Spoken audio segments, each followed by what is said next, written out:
изначально, когда был подписан документ Трипа, она не может исходить от армянских интересов. Потому что недавно даже президент Азербайджана Ильхам Алиев прокомментировал то, что мы добились принятия со стороны Армении логики Зангизорского коридора. Потому что Армения или США могут назвать это по-разному, могут назвать Трип или как угодно, нашему вкусу. Но логика от этого не меняется. Логика в чем состоит? То, что Азербайджану нужно было бесперебойные перевозки или логистику через сюникскую территорию Армении, которую они называют Зангизурским коридором.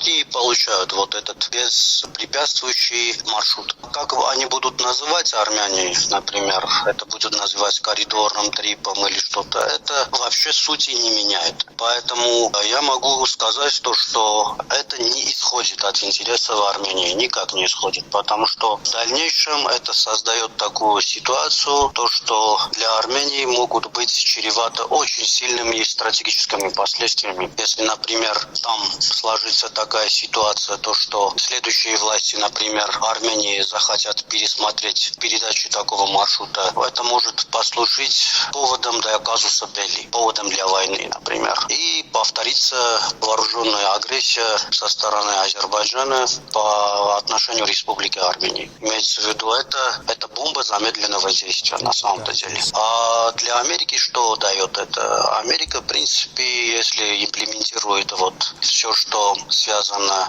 с ТРИПом, Соединенные Штаты автоматически получают контроль над логистическими путями, которые имеют стратегическое значение для не только Азербайджана, а для всего тюркского мира, имеется в виду. Так что в этом соотношении я могу сказать, что Армения ничего не получает, а все, что остальное комментируется властями Армении, то, что что-то получает Армения, я могу сказать, что это для внутренней аудитории. На самом-то деле исключительно такого, то, что поднимает, можно сказать, какие-то интересы, которые закрываются для армянской стороны, нулевой. И даже экономические какие-то выгоды тоже, я думаю, то, что Армения не получает от этого. Потому что единственные экономические выгоды, которые Армения мог бы получить во время переговоров с Азербайджаном, если бы это была бы обоюдная блокировка всех коммуникаций со стороны Армении и со стороны Азербайджана. Симметричная, обоюдная разблокировка всех коммуникаций. А то, что мы сейчас видим, это односторонняя уступка со стороны Армении. Просто односторонняя уступка со стороны Армении, которая комментируется нынешними армянскими властями как триумф и как дальнейший аргумент в пользу псевдомира, который должно быть между Азербайджаном и Арменией.